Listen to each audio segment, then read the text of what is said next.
Oho, apie dirbtinį intelektą žinau kur kas daugiau nei prieš porą savaičių ir labai nekantrauju viskuo su jumis pasidalinti. Bet prieš pradedant naują temą prisiminkime kelis terminus. Liepa, kas yra neuroniniai tinklai? Neuroniniai tinklai tai dirbtinio intelekto sistema, sudaryta iš daugybės paprastų ir tarpusavėje sujungtų procesorių, kurie veikia pagal neuronų veiklos biologinėje nervų sistemoje modelį. Gilusis mokymasis? Gilusis mokymasis yra mašininio mokymosi atšaka, kur kiekvienas sluoksnis išmoksta vis abstraktesnius ir sunkiau suprantamus duomenų bruožus. O Turingo testas? Anglų matematiko Alano Turingo įrankis skirtas atpažinti mašinų gebėjimą demonstruoti intelektą. Akivaizdu, dirbtinis intelektas jau supamas. Dirbtiniu intelektu mes naudojamės, kai fotografuojame mobiliuoju telefonu portreto režimu, arba kai atsižvelgiame į muzikinės rekomendacijas, kurias pateikia algoritmai, pagal kuriuos nustatomi vartotojų pomėgiai, arba kai naudojame maršruto optimizatorius, rodančius geriausią būdą pasiekti norimą vietą, arba elektroninio pašto šlamšto filtrus, kurie automatiškai atlieka elektroninių laiškų rūšiavimo funkciją. Dirbtinis intelektas dideliu greičiu keičia kiekvieną iš mūsų gyvenimą. Šie pokyčiai atrodo tokie greiti, kad vis dažniau išgirstame slegiančių prognozių. Žmonės nebeturės darbo.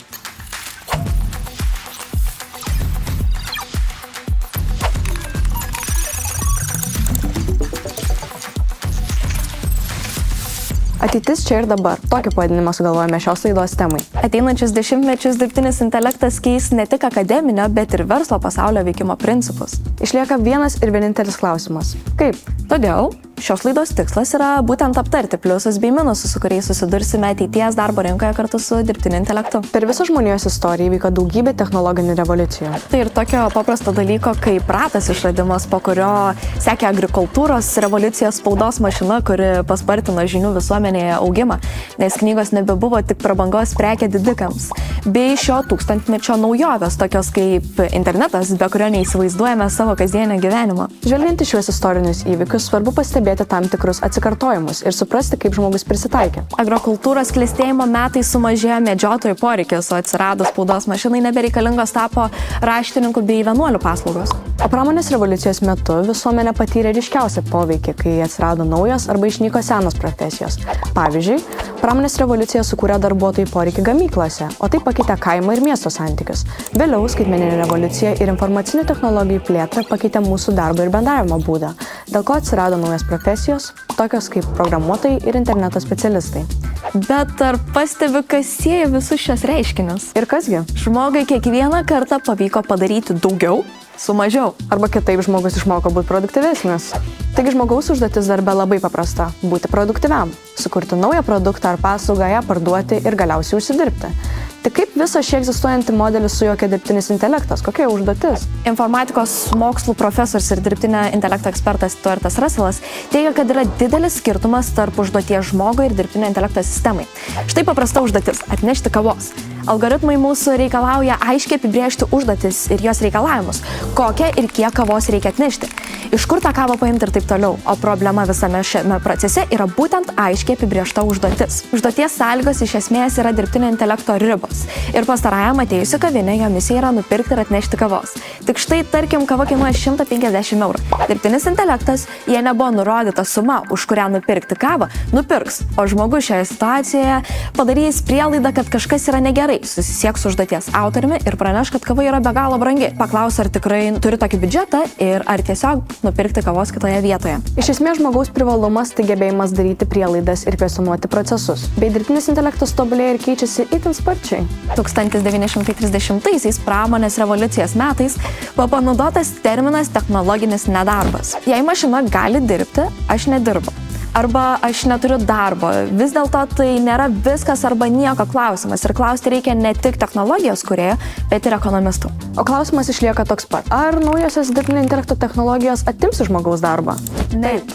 Reikia suprasti ne tik, ko netekome, bet ir ką gavome. Svarbu aptarti ne tik industrijos paremtos dirbtinio intelekto technologiją, darbų tokių kaip duomenų analitikai, mokslininkai, mašininio mokymosi specialistai atsiradimą, bet ir netiesioginę įtaką. Verslai turės galimybę ne tik plėstis, bet ir kurti naujus produktus. Galiausia, konkurencijos dėka bus mažinamos kainos, dėl to sutaupyti arba perskirstyti pinigai leis pirkti naujus produktus ir paslaugas. Tai gali būti apsilankymai restoranuose, sporto renginiai, teatrai, koncertai ar būreliai vaikams vaikams ir taip toliau. O šioje industrijoje taip pat reikės darbo jėgos, kurios negalės užtikrinti dirbtinis intelektas. Turime daugybę istorijos pavyzdžių, bet jeigu šis kartas kitoks. 2023 m. pabaigoje viena Lenkijos gėrimų įmonė pristatė direktorę CEO Mika, kuri yra dirbtinio intelekto robotas. Žinoma, pati technologija dar tik testavimo stadijoje, bet Mika atlieka tokias užduotis kaip įmonės strategijos ir augimo plano kūrimas. Taigi dirbtinio intelekto bosas rimtas reikalas, o vienas iš šio darbuotojo pliusų: jokių išeiginių, jokių atostogų, jokių biuletenių dėl ligos.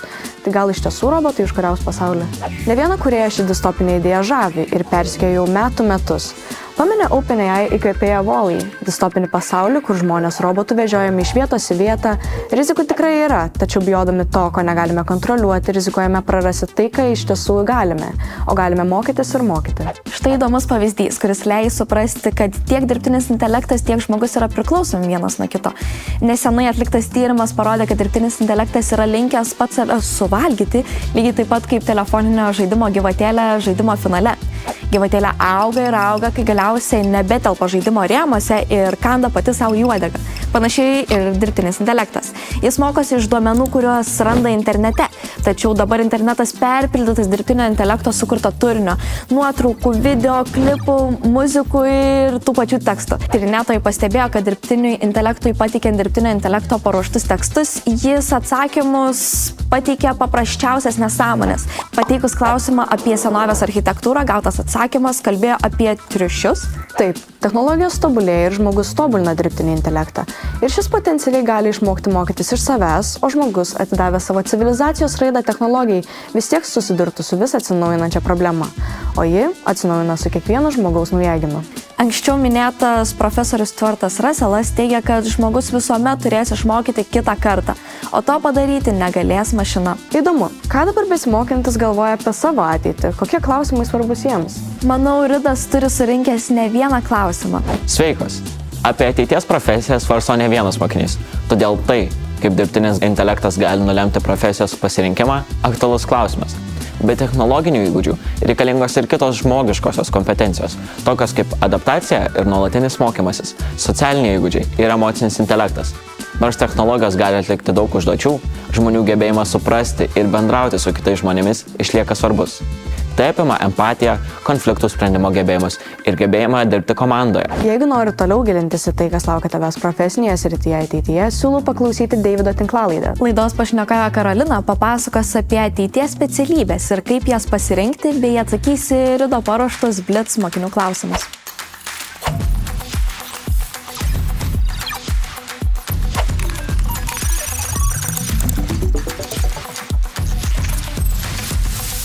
Sveiki visi, ačiū Meida ir Liepa už nuostabų pristatymą. Ir aš esu Deividas Matačiūnas, Dirbtinio intelekto asociacijos valdybos narys ir pristatau mūsų antrą podcast'o epizodą Ateitis čia ir dabar. Ir šiandien turiu nuostabę viešinę, Svirl.ai vykdančią direktorę ir Dirbtinio intelekto asociacijos valdybos narę Karoliną Griciūnę. Labas, Karolina. Labas, Deividai. Tai pirmas klausimas, gal pažvelkim, kadangi kalbėsim apie ateitį, gal pažvelkim biškį praeitį, tai gal galėtum papasakoti savo karjeros kelią, kaip būtent atsiradai būtent dirbtinio intelekto ir duomenų srityje. Tai tikriausiai viskas prasidėjo dar studijų metu. Aš studijavau kompiuterinę fiziką ir modeliavimą.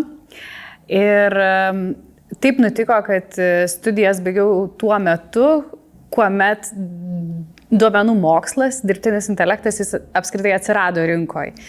Čia gal reikėtų paminėti, kad dirbtinis intelektas pasaulyje yra seniai, mes jį žinome ir algoritmus turime seniai, bet taip nutiko, kad jis išpopuliarėjo rinkoje tuo metu.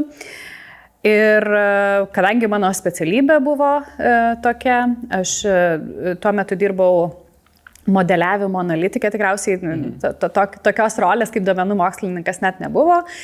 Ir taip pradėjau dirbti. Tai gal ir kurioziškai, nes tuo metu ta rolė kilo ne iš poreikio, o iš mano noro daryti kažką panašaus, ką dariau universitete.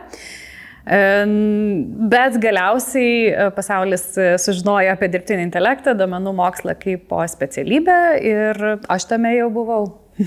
Kaip pasikeitė visas duomenų mokslas, kada pradėjai, kada jo iš tikrųjų net nebuvo įmonėse ir nuo to visą tą kelią praėjus iki dabar, kaip dirbtinis intelektas ir duomenų mokslas yra tiesiog ant bangos ir visi kalba apie tai? Iš tiesų, pokytis yra didžiulis.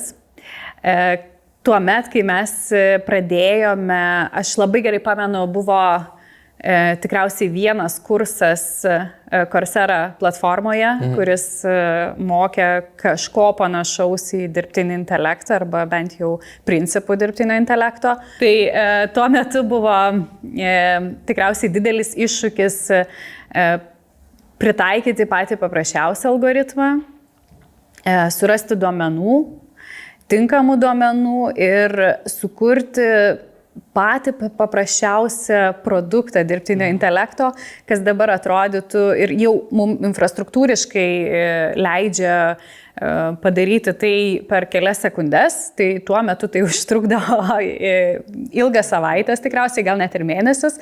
Tai iš tikrųjų pokytis yra didžiulis ir būtent tas sritis technologiškai labai vystėsi, bet į ką aš labai mėgstu atkreipti dėmesį, kad kultūriškai labai vystėsi. Ir tuo metu, tai gal buvo 2013, 2014, 2015 metai, labai kalbėjo apie tai, kad duomenų mokslininkai yra mokslininkai, tai yra kažkokie herojai, jie sprendžia visas neįsprendžiamas problemas ir tuo metu iš tikrųjų ir verslo požiūris toks buvo į duomenų mokslininkus, bet taip pat ir pačių duomenų mokslininkų buvo tokia pozicija, kad mes ateiname spręsti pačių sunkiausių problemų, kurių niekas nesugeba įspręsti. Tai aš iš tikrųjų labai džiaugiuosi, kad dabar jau atsirado ir geresni apibrėžimai būtent duomenų rolių, bet ir tas kultūrinis pokytis, jisai viską dėlioja į lentynėlės. Ir per tuos 10 metų labai daug viskas keitės, atsirado, kaip sakai, tu pradėjai nuo kažkokio modeliavimo, tada vystės tos specialybės ir jų dabar yra tikrai daug. Tai gal galėtum man papasakoti ir tikriausiai žiūrovams būtų įdomu, kuo skiriasi, tarkim, duomenų analitikas, duomenų mokslininkas ir duomenų inžinierius. Tai labai džiaugiuosi, kad kalbame šiandien, jau kai galima atskirti. Ir čia vėlgi reikėtų paminėti, kad tikriausiai ne visose įmonėse dar ir atsiskyrė. Taip.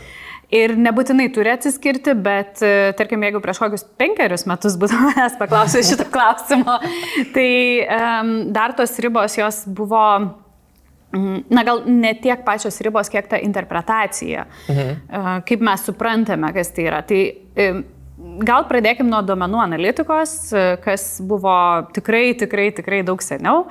Tai yra žmonės, kurie analizuoja duomenis, žiūri į duomenis ir bando kažką suprasti ir pasakyti kitiem. Dažniausiai jie naudoja kažkokius statistinius metodus, matematiką, bando suprasti, ką tie duomenys gali pasakyti įmonei. Duomenų mokslininkai, vėlgi tai yra apibrėžimo klausimas, bet dažniau jie jau kūrė kažkokį produktą. Tai gali būti algoritmas, kuris apjungia duomenų paruošimą, duomenų analizę tą pačią, bet jis jau duoda kažkokią prognozę. Jis gali kažką pasakyti apie ateitį. Dar mes turim duomenų inžinierius. Taip.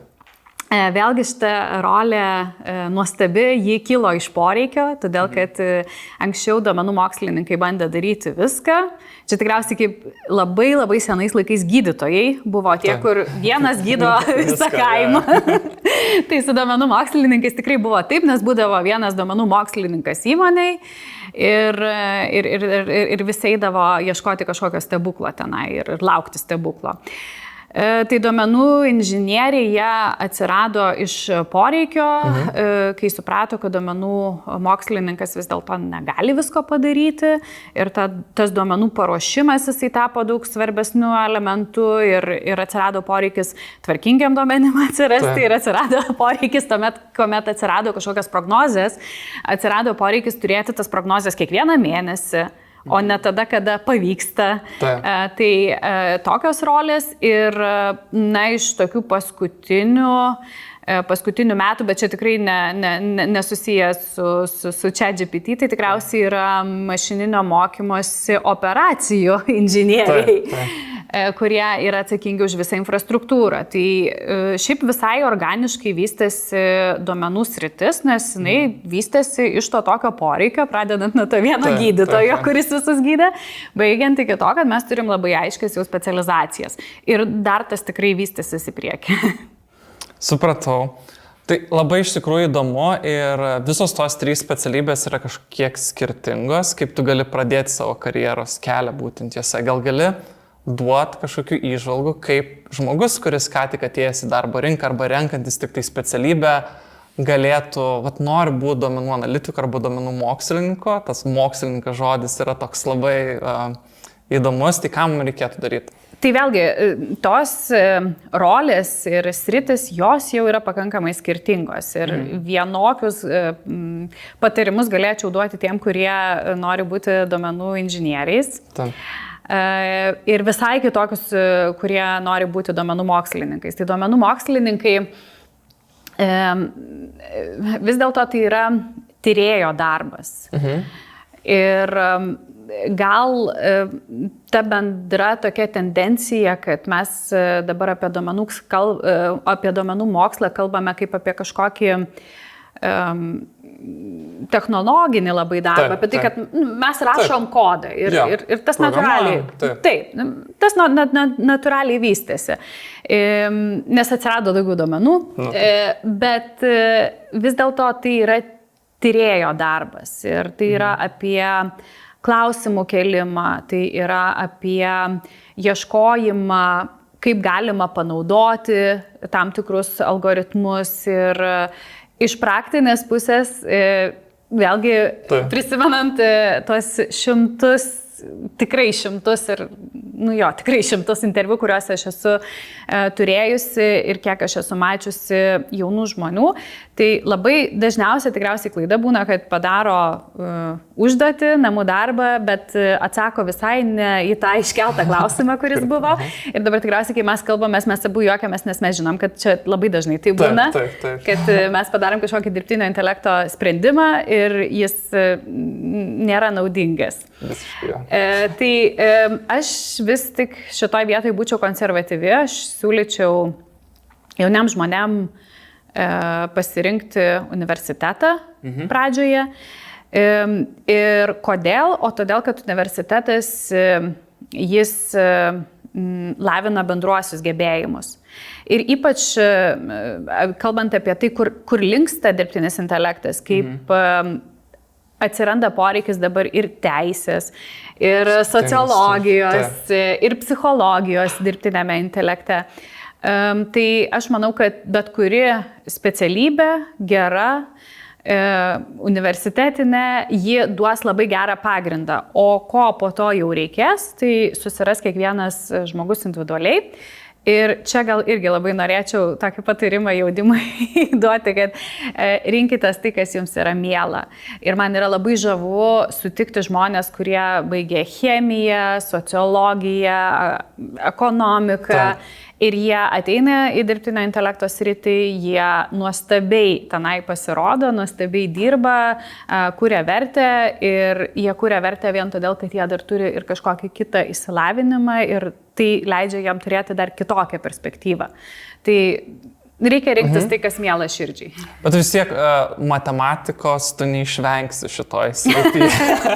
Bet kuriuo atveju ir statistikos matematikos tai yra pagrindiniai principai. Ar yra dar kažkokių įgūdžių, kuriuos tu galėtum sustiprinti, ateinant į universitetą arba einant prieš jau pabaigus universitetą, kad man reikės kažkokių programavimo kalbų ar statistikos specifinių žinių sustiprinimo, kad tu galėtum geriau pasirodyti?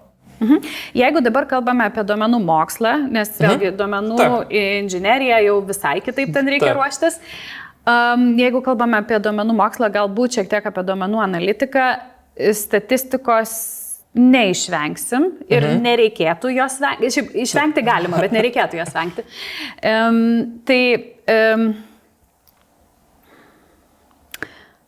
Nežinau, iš tiesų, nes... Programavimo kažkokių pradmenų vis tiek reikės. Taip, kažkokios kalbos. Ir visose specialybėse nuo analitiko tikriausiai žinot programavimo nepakenks, taip? Jeigu taip atvirai dabar, kai atsirado ChatGPT ir kiti įrankiai, aš nebūčiau tokia tikra. Okay.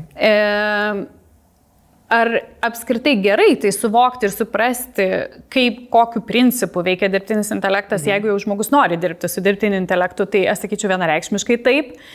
Ar galima sėkmingai išvengti? Irgi sakyčiau, dabar jau linkstu link to, kad galbūt galima, bet dar kelis metus tikriausiai vertėtų pasimokyti. Jeigu taip tokį klasikinį žiūrėtumėm, tai yra apibrėžimą, tai yra programavimas, statistika, tos būtent srities žinios kažkokios ir viskas, ar ne, pagal tą yra Veino diagrama. Tai dabar turiu tau klausimą iš mūsų jauno kolegos moksleivio Rido. Tai ar jaunas žmogus gali būti ramus dėl savo ateities karjeros, jei taip greitai vystosi dirbtinis intelektas? Kokių priemonių imtis, ką mokytis, jog ateityje nereiktų jaunintis dėl nepaklausios profesijos? Tai visų pirma, norėčiau pasakyti, kad jauni žmonės gali būti ramus. Aš net su tokiu baltų pavydu žiūriu jaunus žmonės, nes kuomet mes pradėjome, kaip ir pasakojau, mes pradėjome nuo tokių dalykų, ką dabar užtrunka padaryti 10 minučių, mes darėme mėnesį. Tai yra nuostabus laikai, yra daug įrankių, kurie gali padėti jaunimui. Tikrai ne visi turi būti dirbtinio intelekto specialistais. Tikrai netgi atsiradimas to paties ChatGPT ir visų kitų modelių, kurie apima daug daugiau ir gali padaryti daug daugiau, jie įgalina daug daugiau specialybių judėti į priekį. Tai aš manau, kad nerimauti tikrai neverta. Dėl nepaklausių specialybių, tai tikriausiai vėlgi galiu pasidalinti savo patirtimi, kai aš rinkausi specialybę, aš pasirinkau fiziką ir tai buvo labai nepaklausi specialybė ir ji tapo labai paklausia specialybė. Tuo metu buvo paklausi teisė ir vadyba, tai tikriausiai viskas sukasi ratu ir kažkaip labai tiksliai prognozuoti 10 mečių į priekį nepavyks šį kartą. Bet aš kažkaip manau, kad atsiras visada paklausių specialybių ir vėlgi universiteto studijos dar negarantuoja, kad tai ir bus ta specialybė, su kuria žmogus liks visą savo likusį gyvenimą. Tai kalbant apie specialybės, dar vienas moksleivio klausimas, tai kaip dirbtinis intelektas paveiks darbo rinką? Ar sukurs daugiau darbo vietų, ar daugiau bus prarasta, ar būtent sukurtos darbo vietos turės prisiderinti prie dirbtinio intelekto tobulėjimo? Šiaip, ką aš pastebėjau, kalbant apie dirbtinį intelektą ir jo kūriamas arba naikinamas darbo vietas, tai daugiausiai kalba politikai. Aš negirdėjau, kad patys dirbtinio intelekto specialistai inicijuotų tokias kalbas.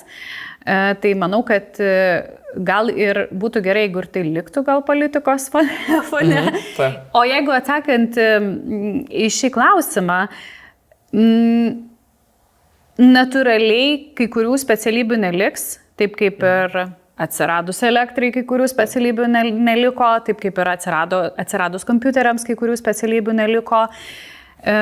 Gal realybė bus tokia, kad specialybių tam tikras funkcijas arba tam tikrą dalį atliks dirbtinis intelektas ir atsiras laiko daryti kažkam kitam. Tai aš manau, kad neskaičiuosime ir nedėliosime profesijų ant svarstyklių ir nesakysim tiek sukūrė, tiek sunaikino, o toliau gyvensime su ta patirtimi, iš tikrųjų, kad dalis specialybių jos atsiranda ir dalis dingsta. Kalbant apie karjerą, vienas pagrindinių žingsnių yra ta pirma darbovietė, kurią tu ateisi ir kiek tu joje išmoksi. Tu esi pati mentorė, daug mentorauji ir moksleiviam, ir studentam. Kokius patarimus jiems duodi prieš renkantis pirmą darbovietę? Nes vis tiek tai yra kažkoks atskaitos taškas, nuo kurio tu tobulėsi ir arba pasirinksi gerą įmonę, kur turėsi stiprų mentorių, kuris galės to padėti tobulėti labai greitai, ar pasirinksi tokį, kur reikės pačiam ieškoti to kelio. Tai čia dabar savo profesinę paslaptį turi atskleisti, ką aš sakau. Truputėlį. Gerai, atskleisiu. Tai pirmą, ką sakau jauniems žmonėms, kurie ieško pirmo darbo, ypač nes tai tikrai yra sudėtinga, aš sakau, kad nepamirškite, kad visų pirma jūs renkatės darbą, ne darbas jūs renkasi. Tai yra labai svarbu pasirinkti įmonę, atkreipti dėmesį į įmonės kultūrą. Ir tada jau mes kalbame daugiau apie konkretaus žmogaus poreikius, galbūt charakterio savybės ir tai, koks darbas tiktų. Nes vėlgi grįžtant į dirbtinio intelekto kontekste, yra tokių įmonių, kur vis dar yra vienas žmogus, kuris viską daro. Tai tuomet tikriausiai bus daugiau to tokio atradimo džiaugsmo ir kad aš padariau, aš sukūriau ir tas pokytis nuo nieko į kažką, jis yra ir malonus ir jisai gali būti pakankamai greitas. Bet tuomet nebebus mentorystės, nebus iš ko mokytis. Tas irgi yra labai svarbu. Taip, ir bus galimai vienatvė.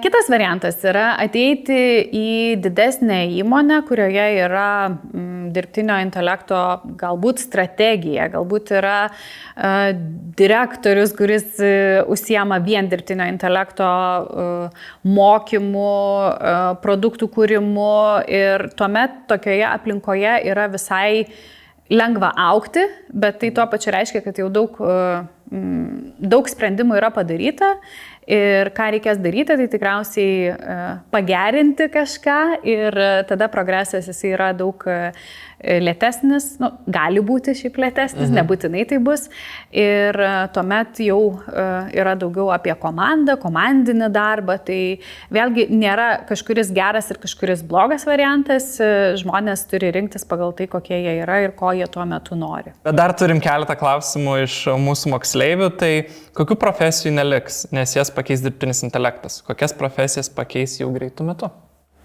Aha, čia geras klausimas ir aš nedrįsiu spėti šitoj vietoj, kokios konkrečios profesijos neliks, bet kalbant bendrai, kokių profesijų neliks. Tai ką darė istoriškai kompiuteriai, gal pradėkim nuo elektros, po to ką darė kompiuteriai, tai tendencija yra tai, kad yra pakeičiami tie darbai, kurie yra pakankamai arba mechaniniai, arba lengvai automatizuojami. Tai aš manau, kad ten, kur yra mažiau kūrybos, kur yra daugiau tokio darbo atlikimo, galbūt kažką reikia suskaičiuoti, kažkur kažkokias duris atidaryti, kažkur kažką išleisti, dabar kažkodėl man mintise gamybos linijos yra, kur tikrai jau daug kas yra automatizuota, būtent robotikos, tai aš manau, kad dirbtinis intelektas jis atneša tą sprendimų priėmimo elementą.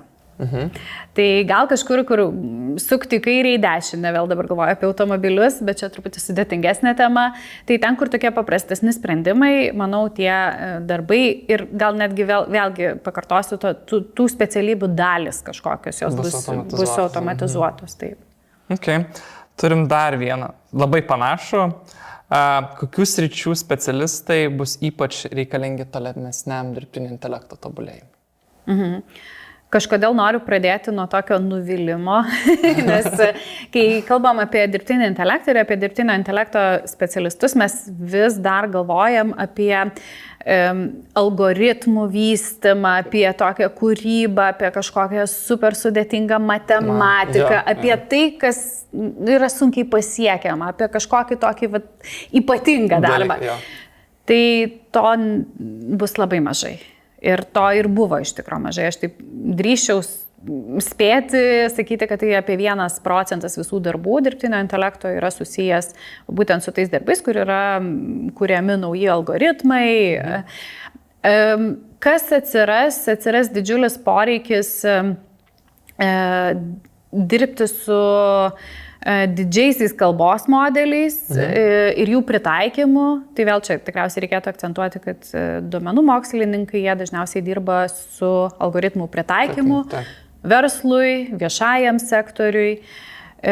Ir tikriausiai atsiras dar labai didelis poreikis kalbėti apie duomenų kokybę, apie sąžiningumą, apie skaidrumą, apie etiką dirbtinio intelekto, atsiranda dirbtinio intelekto teisė. Tai vėlgi atsiranda tokių ir sričių, kurios iki šiol jos kaip ir buvo, bet jos nebuvo tokios svarbios. Ačiū tau labai, Karolina, ir ačiū jums visiems, kurie žiūrėjote, ir iki kitų susitikimų. Viso. Ateitį kuriame patys, o dirbtinis intelektas te gali mums padėti tobulėti savo pasirinktoje srityje. Kitoje laidoje kalbėsime apie dirbtinio intelekto teisę ir etiką, kokie veiksmai pasitelkiant dirbtinį intelektą teisėti, o kokie abejotini, kada dirbtinis intelektas šališkas priimant vienokius ar kitokius sprendimus.